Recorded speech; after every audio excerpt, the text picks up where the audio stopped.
अनुशासन के मोटो पर संचालित होने वाला होमगार्ड विभाग भी भ्रष्टाचार को समर्पित हो गया है।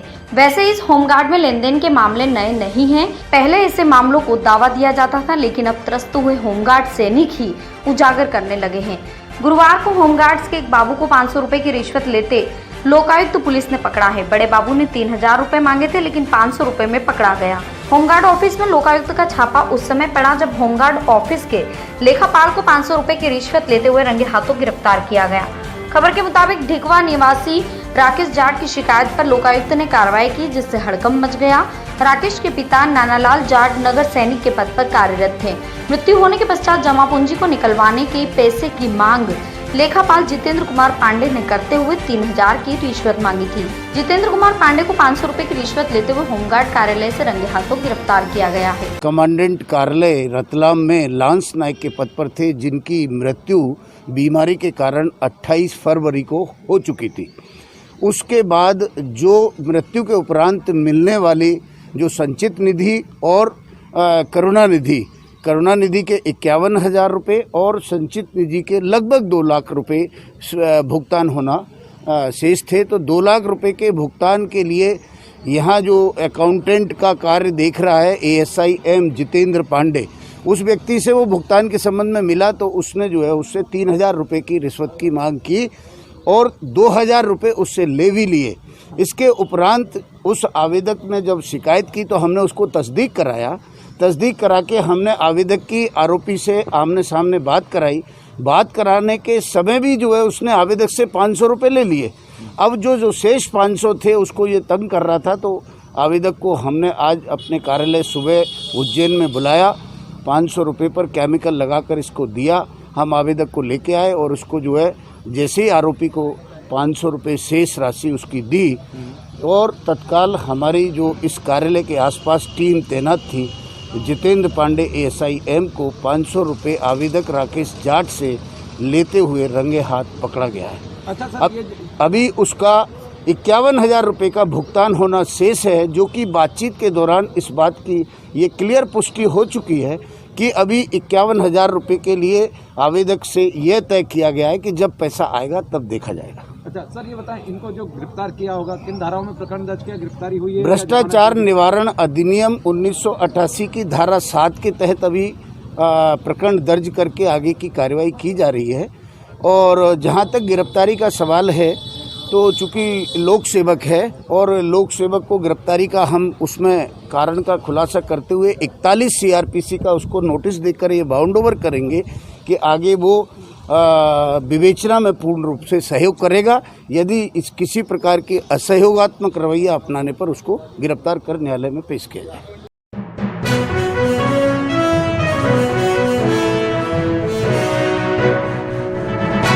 दोबत्ती से कॉन्वेंट तिराहे तक बनाए जा रहे सिटी 4 लेन सड़क के लिए गुरुवार को कलेक्टर कुमार पुरुषोत्तम ने निगम आयुक्त सोमनाथ झारिया के साथ निरीक्षण किया। कलेक्टर ने सड़क की चौड़ाई के लिए जगह देखी और गुणवत्तापूर्ण निर्माण सहित बाधक बन रहे अतिक्रमण को हटाने के निर्देश दिए। कलेक्टर के निर्देश के बाद निगम अमले ने तत्काल अतिक्रमण हटवाने शुरू कर दिए।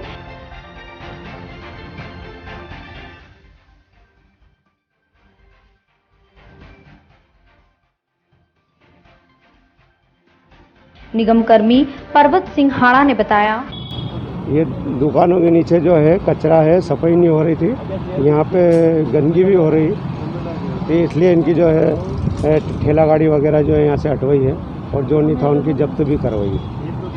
फल फ्रूट की दुकानें ये भी स्थायी लगा के रखते हैं, तो कमिश्नर साहब ने कहा है कि भैया जो है चलते फिरते जो है दुकानदारी करें, एक जगह स्थायी नहीं लगा। कितनी दुकानें उठाई गई है? एक यहाँ से तो अभी एक ही ठेला गाड़ी उठवाई है यहाँ से बस। ये मटके वाले जब बैठे हुए हैं, इनको ये मटके वाले को भी बोल दिया है, इसका जो ऑटो रिक्शा आ रहा है ये भी हटा रहा है यहाँ से, जब्त कर रहा है।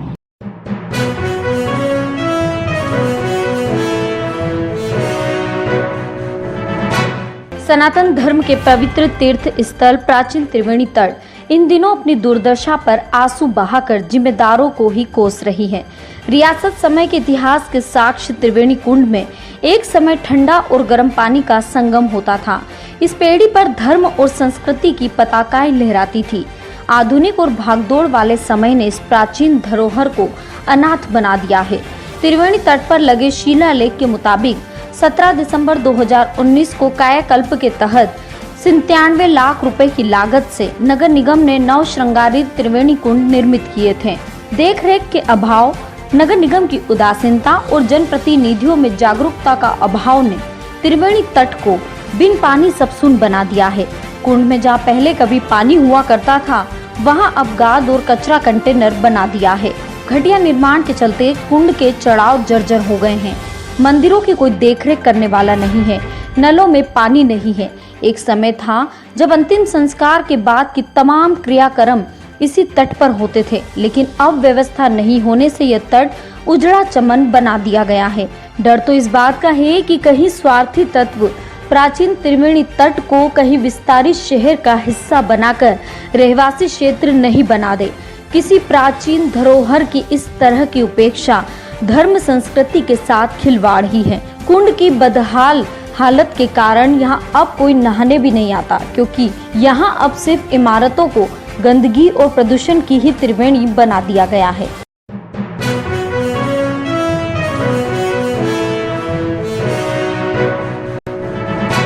शहर का नया रतलाम कहलाने वाला दो बत्ती क्षेत्र इन दिनों समस्या क्षेत्र बना हुआ है। हालांकि यहाँ सिटी 4 लेन के तहत सड़क निर्माण कार्य चल रहा है। दो बत्ती चौराहे पर नाले का गंदा पानी बहने से गंदगी ने क्षेत्र के व्यापार को ठप कर दिया है। गुरुवार को निगम आयुक्त ने इस क्षेत्र का मौका मुआयना कर समस्या को देखा। यहाँ नाले के अंदर लीकेज हुई पाइपलाइन का भी निरीक्षण किया। एएन टाइम्स ने समस्या पर खबर प्रसारित कर निगम प्रशासन का ध्यान आकर्षित किया था। आयुक्त सोमनाथ झारिया ने तत्काल पाइपलाइन दुरुस्त करने के निर्देश देते हुए मौके पर ही काम शुरू करवाया।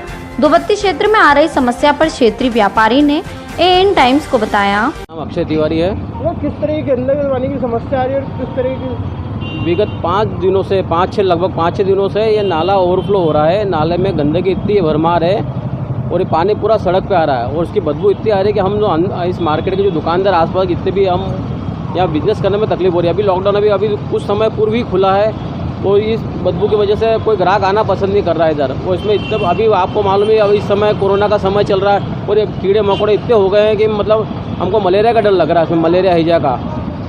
तो मेरा यहाँ और ये दो बत्ती विशाल चौराहा है, रतलाम का बिल्कुल सबसे बड़ा चौराहा है। यहाँ से हर वर्ग का अधिकारी यहाँ से निकलता है, लेकिन किसी का भी ध्यान आज तक इस नाले की तरफ जाता नहीं है और आए दिन ये नाला ओवरफ्लो होता है। मतलब इसके पहले भी हमने नगर निगम में बहुत बार शिकायत करी, न्यूज़ चैनल के माध्यम से भी करी। यहाँ के जितने भी दुकानदार हैं सब बहुत परेशान हैं। लॉकडाउन खुलने की वजह से हमें कोई इसका बिजनेस का भी लाभ नहीं मिल पा रहा है इसके नाले की वजह से। तो मेरा सभी नगर निगम के आला अधिकारियों से निवेदन है, नम्र निवेदन, हाथ जोड़ के विनती है कि कृपया इस नाले की तरफ थोड़ा ध्यान दें और उसका इस समस्या से हमें तत्काल निजात दिलाने की कष्ट करें।